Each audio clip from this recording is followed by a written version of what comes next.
Hey guys, in today's video I'm going to be showing you how to best solo flawless Prophecy. So I personally did this on a Titan Sunbreaker with Loreleys. There's plenty of ways you can do this, but I feel like this is by far the easiest way. So if you guys haven't used Loreleys before, basically what it does is when you get low health, it creates a sunspot automatically and consumes your barricade ability. And this is really good because when you're standing in a sunspot, you're basically invincible. You're just regenerating health like crazy, and you do increased damage. And then just for some of the mods I'm rocking Protective Light, and then just a mod for solar kills to give me orbs. Then you want to run Focusing Strike from the artifact. So when you get melee kills, it's going to basically increase your class ability regen, allowing you to proc Lurleys more. And then just elemental armaments with Font of Might, so you can just deal more damage when you pick up solar elemental wells.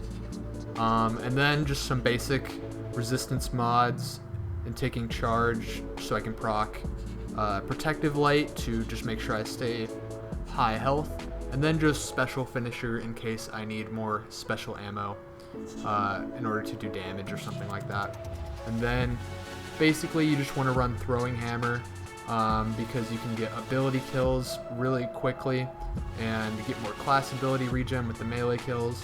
And then you'll want to run Soul Invictus, which basically just makes it so you can make sunspots with melee kills in case you're low health and just really quickly get your health back. And then just Roaring Flame, so you can chain this even more, making your melee kills generate sunspots and do more damage each time. And then I rock Ember of Benevolence, just so my radiance lasts longer. Ember of Torches, which basically whenever I get a hit with my Throwing Hammer, it makes me radiant and do more damage. And then Ember of Wonder, basically rapid solar kills are going to generate more orbs for me, so I can proc Protective Light even more with Charge with Light, and also gives me more resilience. Having 100 resilience of this build is pretty much essential because you're always going to have your barricade up in case you get low, so you can proc Loreleys and basically stay alive all the time. And then just generally, I was running Arbalest with Callous Mini Tool. Callous Mini Tool is just really good because it's a nice solar SMG with Incandescent, so I can proc those solar kills. And then just a Cataclysmic with Bait and Switch, just dealing a lot of damage generally. I used that pretty much for the entire last boss fight. And then for the first Taken boss with the shield, I rocked just Submission with Frenzy. And then a good fusion rifle for PvE, just for killing the knights and any majors that I just need to mow through pretty quickly. Any PvE fusion rifle will work. And then just Lament, because the first boss is really easy to melee hit, and Lament gives you health back on hits, so I generally just preferred that over any other legendary swords. And then for the cube room, I just ended up rocking Arbalest and Callous Mini Tool again, and then a Corrective Measure Adept. Any LMG really works, but I just used this to kill any ads that got too out of control in the cube room. And that's pretty much it for my loadout. The first encounter is the Phalanx Echo, or the Taken Phalanx. So there's basically two main things we're going to need to be looking out for during this fight. Number one, the Taken Scions. These are going to multiply really quickly, so it's essential that we get rid of them as soon as possible so they don't multiply out of control and there's too many of them and they eventually overwhelm us. So basically you can use Sunspots with your melee ability, or Incandescent with the SMG, to just keep their numbers down and just make sure they don't multiply too much.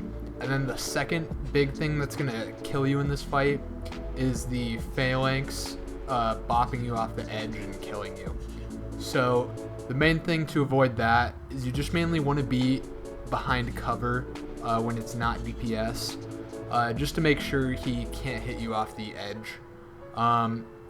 If you do get hit off the edge though, the room has little rocks on the side, and if you stick towards that when you're getting hit off, just the edges of the map, you can actually land on those rocks, and you can actually get joining allies and join back in the arena, and it won't count you as dying when you join back, join allies, and you will live and you should be fine.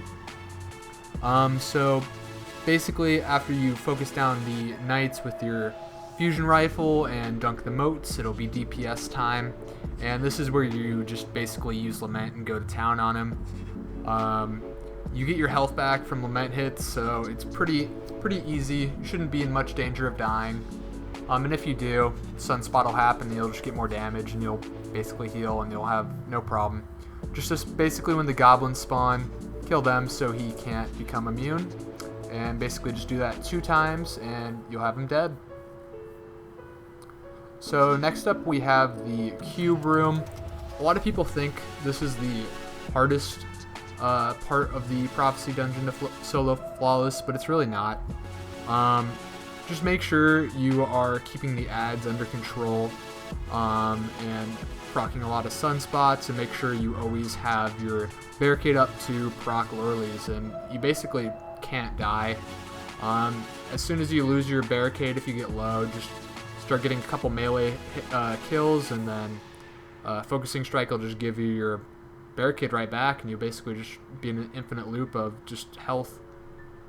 Just use Arbalest on the knights just to get the moats and kill the hobgoblins.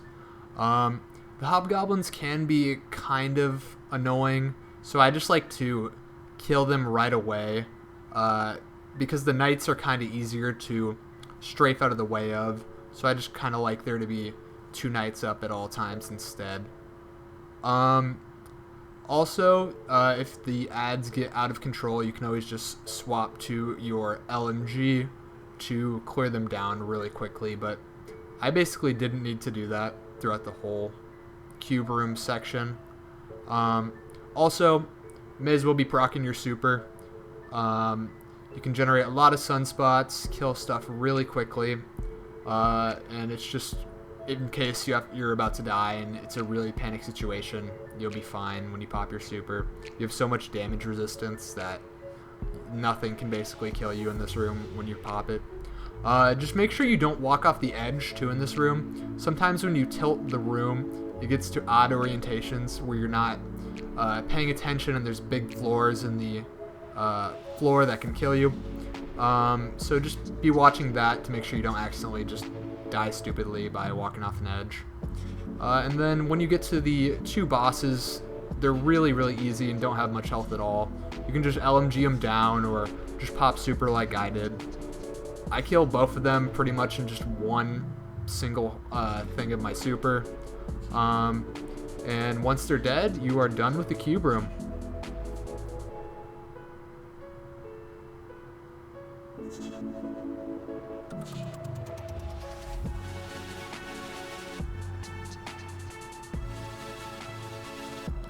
So the final encounter, we have the Kell Echo. I personally think this is the hardest encounter, but it's really not too bad as long as you take your time and stay patient. It's pretty similar to the first encounter, where you have a bunch of taken scions that you just want to prioritize over the knights and just make sure they die pretty quickly so that you don't get overwhelmed. Also, the knights you can just kill with Arbalest from a safe distance. If you ever get low, just make sure you're staying in your sunspot, so you're constantly regenerating health. The only trouble you could get into is if the ogres push you out, but I would just gun them down as soon as you deposit the moat to make sure you don't ever get pushed out of sunspots or pushed into a situation where you can get overwhelmed. Basically, just keep killing stuff with Callous Mini Tool until the ads are all dead and you have your knights down with Arbalest. Try to get as much ammo as possible in between damage phases, because this boss actually does kind of have a lot of health. I end up 3-phasing him, but for most people it's going to be a 4-phase. I'm running Arbalest and the bait and switch linear fusion rifle because it takes so much sustained DPS of just constantly shooting him. Basically, you just want to, during damage, stay from a safe distance and be constantly shooting him with your linear fusion rifle, but you don't want to be too far away where you're getting dark entropy stacks. Right here, actually, I don't realize that I'm standing too far away from him, and I almost die from getting too high dark entropy. So you just really want to make sure you're keeping an eye on that so you don't accidentally die like I almost did. So basically, just stay near him, kill these hobgoblins when they spawn, because they're kind of a nuisance if you just let them live, because they'll be shooting you in the back, and it's just kind of unnecessary risk if you keep them alive. But yeah, just kill the hobgoblins, stay close, be DPSing him. Whenever he does the Taken Blight, just be sure to get out of the way. I've noticed it can sometimes hit you through walls, so I just move out of it instead of standing behind cover, just to be safe. And just be proccing Radiance as well with your melee hammer.